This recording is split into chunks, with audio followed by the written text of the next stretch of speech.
tyttö lähtee kun käskystä vekesiltä ja sielläkin lähettäjä.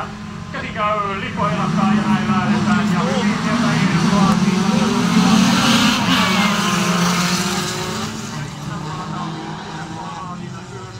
Ja viisikko taitaa mennä kärkeen, kyllä sieltä tulee.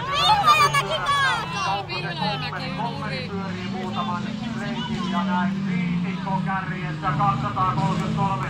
Sutinen kakkospaikalla, 2 numerolla ajava Simonen kolmantena, Innanmaa neljäntenä ja sitten pyörähtää Suomela siinä 265. Kärkinen nousee näin ollen vitospaikalle 69. Lehto pääsee sieltä irti myöskin ja lähtee viidessä kärjessä 233. Sutinen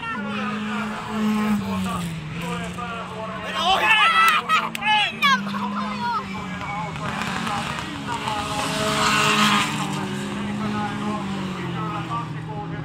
Kärkinen hakee kolmospaikkaa, keltainen lippu sitten päälle, ei mitään hätää. Ja näin tulee täältä sitten Kärkinen, mustavalkoinen varoittava lippu perään ajosta. Kärkisen pitää mennä nyt tarkasti loppumatka, koska mustavalkoinen lippu on alla. Viitikko painaa kärkipaikalla ja Innanmaan Kalle on kakkospaikassa kiinni. Eroa on kyllä nyt viitikkoon niin paljon, että ei tuota kyllä enää kohta ajamaan kiinni otetta. Ja näin on viitikko painamassa tuota selkeää voittoa. Vai onko tuossa mikään selkeä, mutta viitikko vuoden 2016 Tukku on siis ottamassa nyt sen triplan itselleen. Eli ensimmäisiä kuljettajia, joka ottaa suoraan peräkkäin 3 voittoa. Näin on viitikko lähdössä.